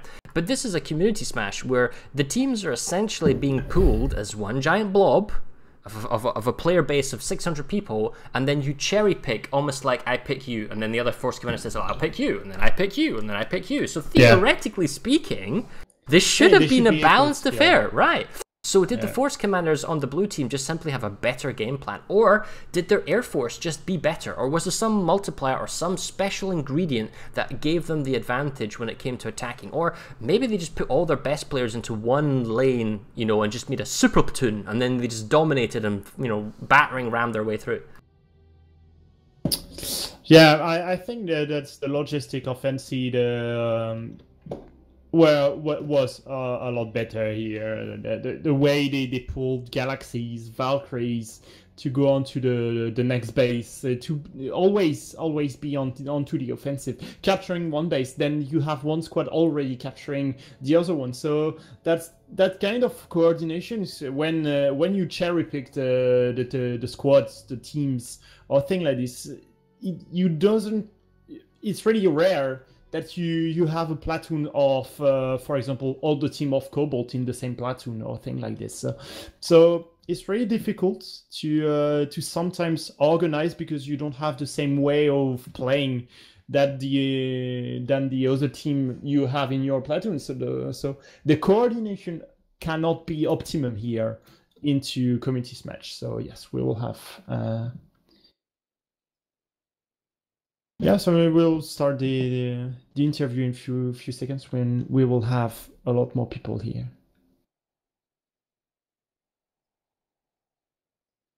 Apparently it's a debrief. Oh. Apparently they're talking things over, and then wow, oh my god, FC Corner. I bet they're celebrating. Hello. Hello. Here probably. We can have the hell lead from whatever team. It's Team Red, E&A. How are you guys doing? That looked ouch. I'm not gonna lie, I'm really mad right now. Ooh. Okay. Give me 1 second.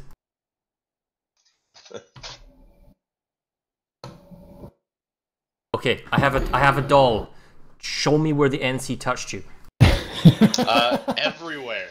And can I point out where my red boys touched me too?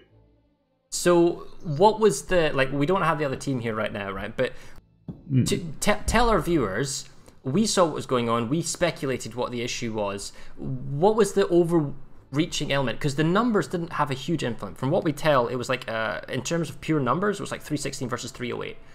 What do you feel was the issue? Where were you having difficulties in this game? Well, we had 2 squads go rogue. Confirmed. We're still picking up more. So we had 2 squads that stopped listening to orders and they just went wherever they felt like going, which was a massive issue because they were kind of people that we were looking to kind of be, I don't want to say a crutch, but being able to lean on. In addition, it felt like we weren't able to win any of our 50 fights when we were fighting. I know Jukok was doing a really good job of rotating population to force us kind of on our toes to try to fight that.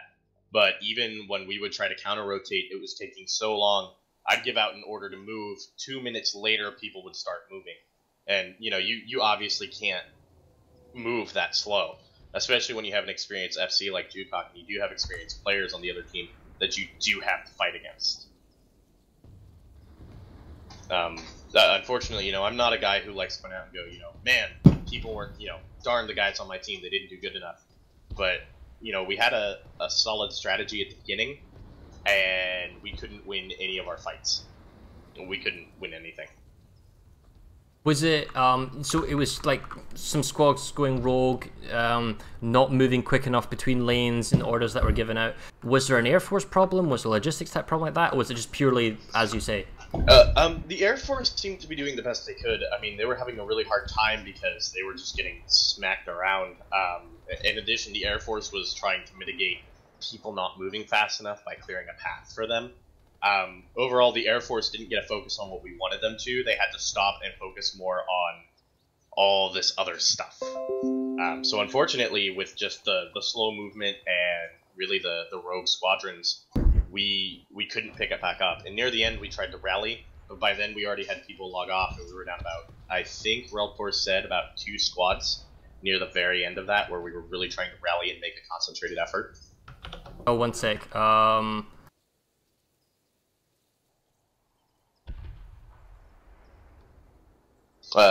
Pride's wanting to get moved in. He's here. Good. Hey, Maddox, how are you doing? I haven't seen you since the last Community Smash. Yes. I'm still. I'm still in the militaries. That's why. So I'm on the base, and I just got some time left to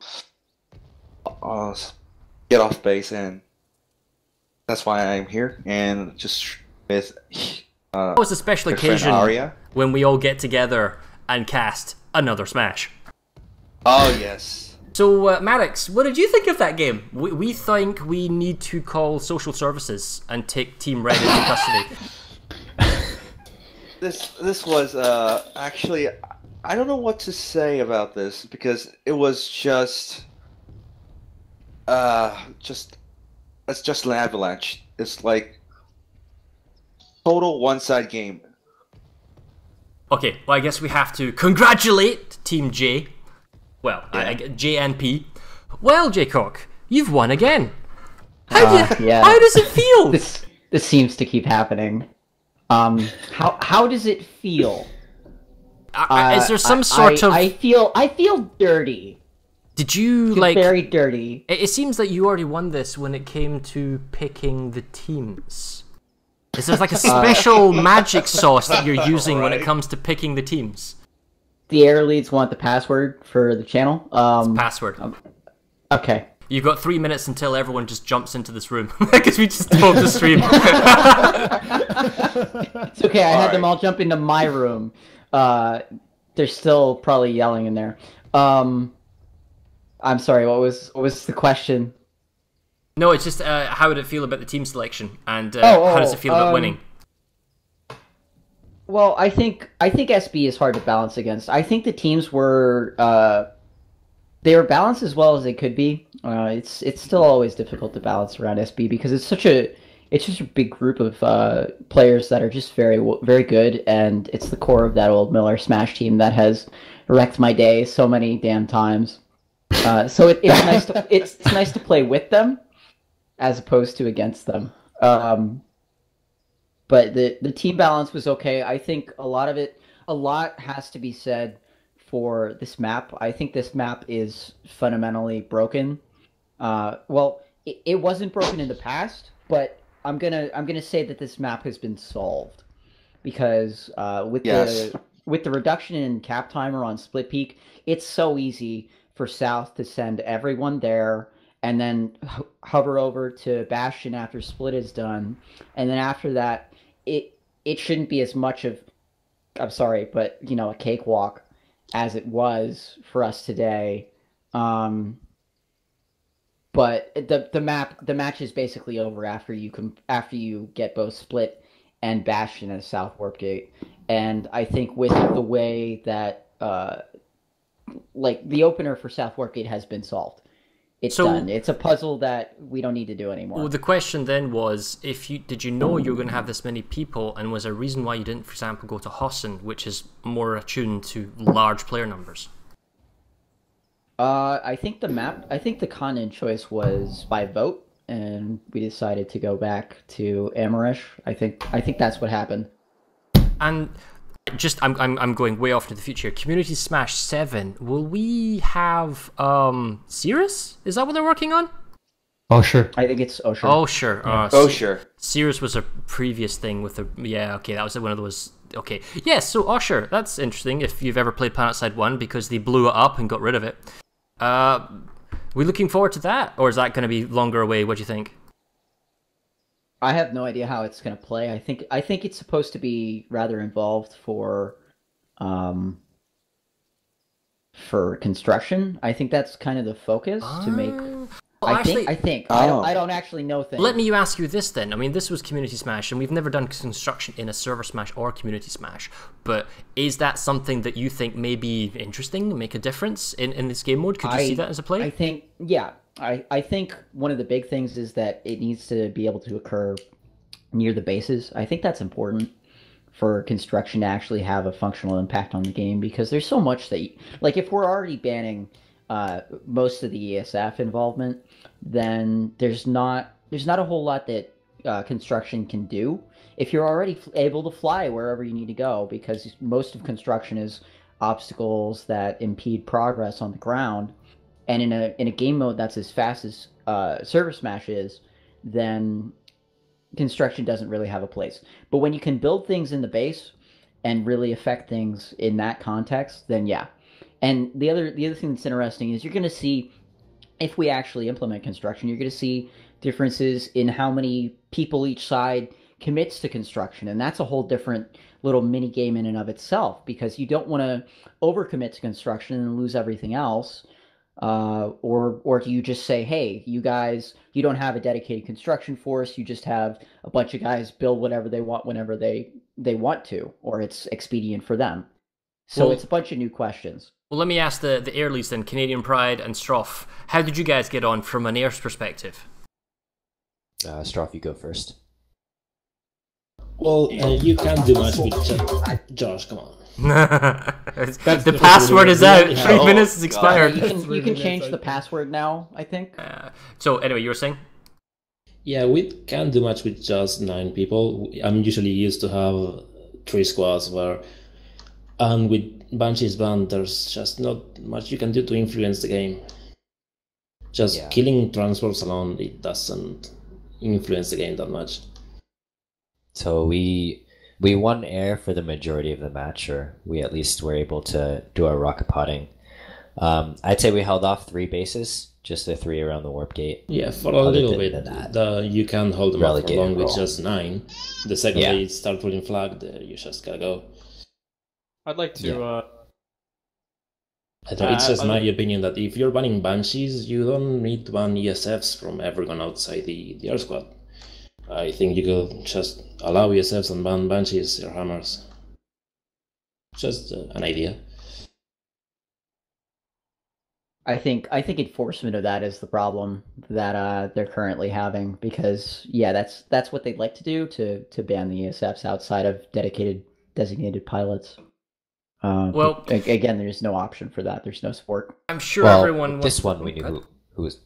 With this one, we knew who exactly was flying in all the accounts. Yeah, I think we might have had maybe one pull, couple pulls outside, but not really anything at all. And that's really as much as we can do at this point. Well, I'm sure everyone wants to have a circle jerk with everyone else and celebrate. I don't know what you're going to do, Jay Cook, but perhaps there'll be some heavy drinking on the TR side Take a very woes. long nap. That's what I'm going to do. I mean, is there anything... Maybe sleep until the next time I get drafted to lead a server community smash. Well, I guess that's the question. Will the 4 of you, because I know there's 4 FCs and the FCs, will you come back and re-lead again if called to? What would you do differently? I would definitely do it again, but... Extranauts, would you come back and do it differently? I'm sorry, my bee was screaming. I didn't catch the first half of that. Pride, you were saying something. I didn't mean to cut you off. No, I didn't say anything. I think so. If we It depends on the map choice again. I think Jukok had a valid point about map selection, and if we keep going to the same map, then FCs might say no because it gets boring. Yes. So there's some factors involved. They revealed the password. So if, but if Jukok were to want to be in, like, I could take his place next time. You know, ease the amount of work it would take. But yeah, I'd be more than happy to do it again. So, yeah, go ahead. One of the things that I'm really interested in seeing, and with these big match, team sizes, we could actually potentially do this. Is I'd like to see a multiple continent smash with no bans on, no limitations on which continent you can move between. Like say we make the match Esamir and Indar or something like that, and those are the two continents that we fight on. We have actually considered that in the past. The issue is, how do you cover that? Because I love what you're talking about right now, because one of the original things you used to do in Planetside 1 is there was a greater interlinking of the warp gates and the continents, so there's a greater strategic gameplay, especially on base benefits from multiple continents and multiple warfare.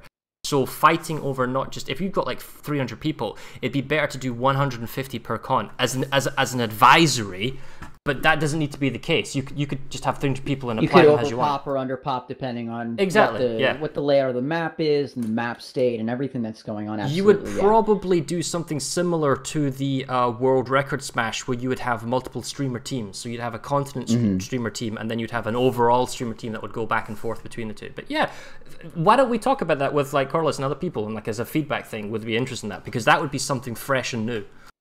And the other thing that does is it alleviates the issues that when the map gets into the late game, like we saw here, those fights really bogged down a lot. We were down to 3 or 4 lanes if you're being generous with the interpretation of the lanes. So we wouldn't have as many of those big 96 plus grind fests that we saw today. What would faction balance do in that particular case?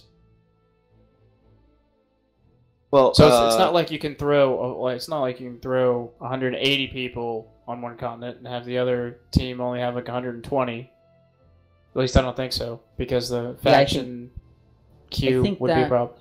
I think that's a decent limiter, though. I think you just leave it the way it is, because you're gonna there's a significant disparity that you can have between the two factions. So I don't know how the numbers work offhand, but I think that it would work.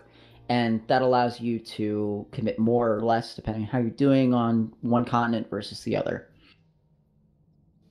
I think it also creates more choices for the FCs and the PLs. So here's kind of a final question for me, because this interview could go on for days. You can always dissect these things, right? Yes. But see, the force structure that you guys had, you had force commanders. Did you have platoon leaders for every lane, or how did you, or was it like blocks of guys? We had 7 PLs. I had 7 platoons, and then I had a little air group and some farmers under me. So the question is then, sorry, I don't mean to interject here, but no, go ahead. The platoon leaders themselves, right? How much, how much in advance did you know this is our team? I mean, I understand you can't understand all the individual player right down to the privates level, but surely the platoon leader, the squad leader, like how much prep time did they have to work together and figure out a plan? Because what I'm guessing is that if I am, like, say, Innie, right? Because that's what I am. I am Innie, although I never really play because I'm doing this. How much time do I have to work with my platoon leader so we get to know each other? Like, say you were my platoon leader, Jaycock, and then we might have completely different playstyles. So I guess what I'm asking is, like, did they have like a day? Did they have like a minute? How much time did you guys kind of set aside for them to get to know each other and try and figure each other's kind of way they go about stuff? I think for us, we mostly just showed up and went with it. I think that was what we did. Some of the guys may have gotten together and had a bit of playtime themselves, but we didn't really organize anything for the whole team or anything like that. It was kind of a show up, and I think mixing playstyles is important too. Like for your squad leads are going to have different perspectives than the PL, and I think it's important to mix those together. Really get all, because you have some guys who are better at vehicles, and you want that mix, especially on lanes like Soltech charging and Deserted Mineshaft. That was one of the lanes where we definitely tried to put some vehicle heavy guys, because I know in the past server smashes, Briggs has really used vehicles well up there, and I think it's important to take those lessons and apply them and put the people where they can do the most good. What about you, Eskernox? That's actually really unfortunate, because we had platoon lineups set out probably about a week and a half ago before then, and I know that I had 2 platoons sign up all together as a platoon. Like, they came in this thing 48, 36 players, and they had a lot of time to play together. I know a lot of them met up. At least 3 of my platoons were practicing pretty much up until today. Oh, on the lanes that they were actually being assigned to, or something like that, right? Yes. Actually, I changed that to 4 because I forgot about platoon 1. But yeah, we had a lot of people really setting up for these lanes, so that's really disheartening that you guys just showed up and stomped so. Well, and again, I don't want to minimize what my guys did. I don't specifically know. I'm willing to let them just go and do it however they want, because I think as long as people understand that they need to do things to get ready, yeah, they're good. Agreed. And that's what we attempted to do. It just didn't pan out that way, I guess. That's something for people to learn from. Eskernox? Go ahead. Would you be willing to sort of give up your game plan and how you had the platoons sort of set up and where they were going? Because I think maybe there was another, like, where our platoons were compared to yours, there could have just been a mismatch. Yeah. That could have been another thing. Absolutely. That was my initial thought as well. But across the entire map, for that to happen, I just feel that's... Regarding that, I saw that you guys were interdicted on Rock Slide Outlook, and you couldn't touch down whole game. That was one RPC. Hats off to them for winning us the entire middle. Well done, boys. Yeah, there's like a little of 2 squads of people who were trapped inside Lithcorp Central. I think they were going for the Bastion, but they were still in that area. 12 to 24, they were still there for the whole game, whole 30 minutes. And they couldn't really pick up Rockslide Outlook. So what exactly happened in there? So for the initial plan, the opening was that we were supposed to drop 2 squads onto Rockslide Outlook to secure, because I anticipated Jutok doing something very much what happened. And unfortunately, I was pulled into looking at the Split Speed Pass situation, really trying to figure that one out, because you guys did throw a lot of population that way. We had sent 3 whole platoons there, and we were still out popped, so we were trying to look at alternate choices, better pathing, and I just happened to look up, and we still don't have a Rockslide Outlook. Nobody told me.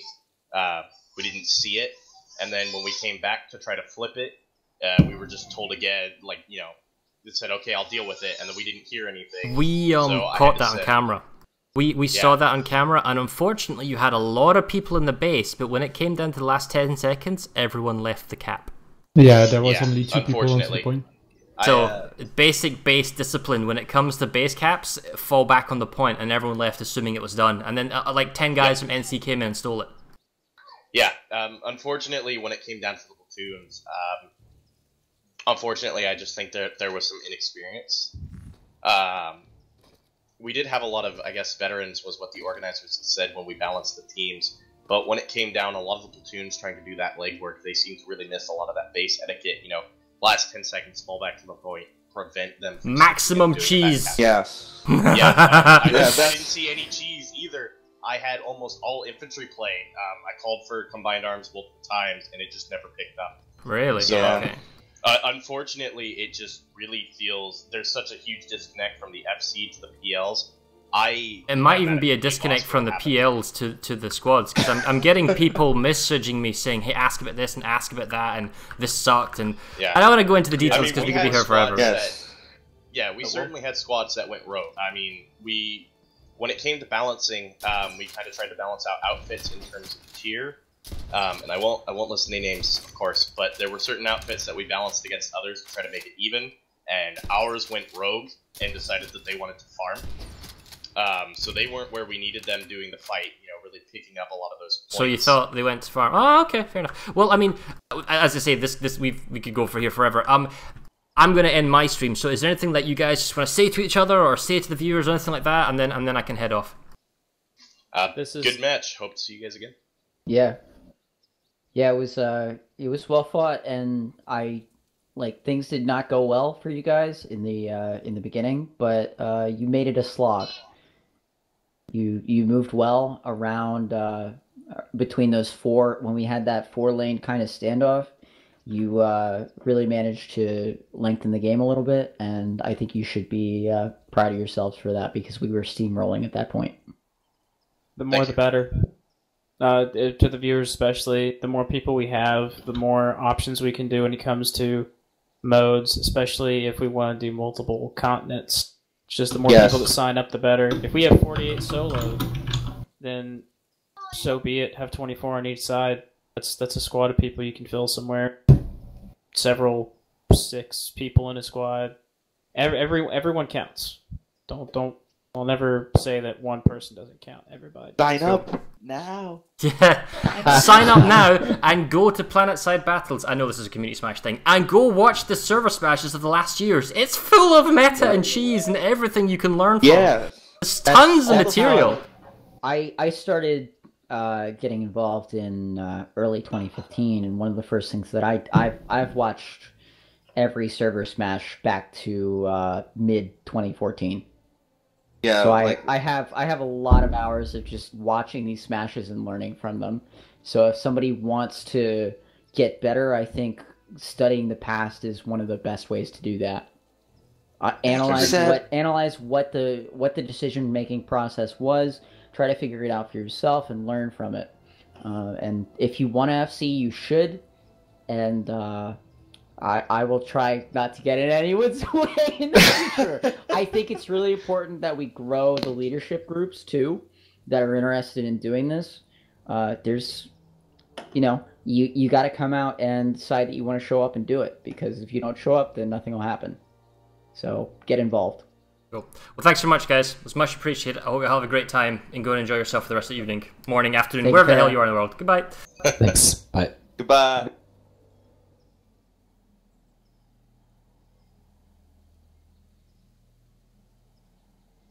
Oh, I can't move anyone. Ah, okay.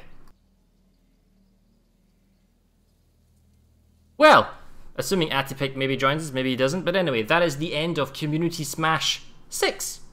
This was a somewhat one-sided affair, where it was 79% to 0, with Team Blue basically rolling right up to the warp gate for Team Red.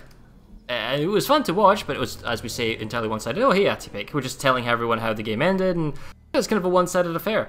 It was interesting to see how they said they thought some teams went rogue. I have the teams that went rogue telling me that's not how it was, and it went differently, and they told us to do stuff, and there was no game plan, and the communication from the leaders was terrible. So I'm like, oh my goodness, I'm not getting into this argument. So I was like, clearly something needs to be done. I think when you do a community smash like this, it's very difficult to get together, to organize, to plan, to figure out how to play. If somebody wants to play the old game mode, or you think you know best, and then you go do what you think know best, and then you go against it, it can cause chaos. But anyway, that is Smash.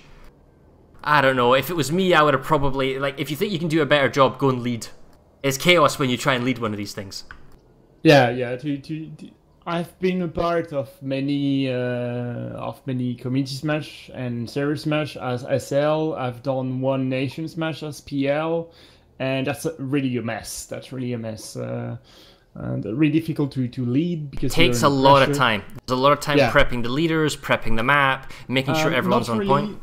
Not really in terms of SLing, because the PLs give you the strategy, and then as an SL you decide to prep or not. And I was in if you don't know, I'm from Fax, a French outfit from Cobalt, and yeah, we tend to go YOLO on server smash and community smash.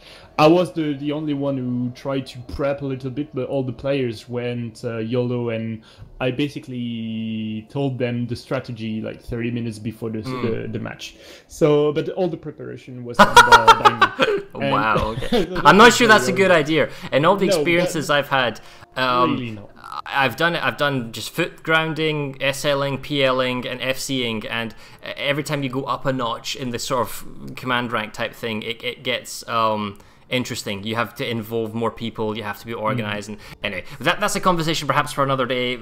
For those who still play Planetside, to this great event, no one else has a game like this. No one else has an environment where you can get this many people in an organized fashion and play a combined arms battle.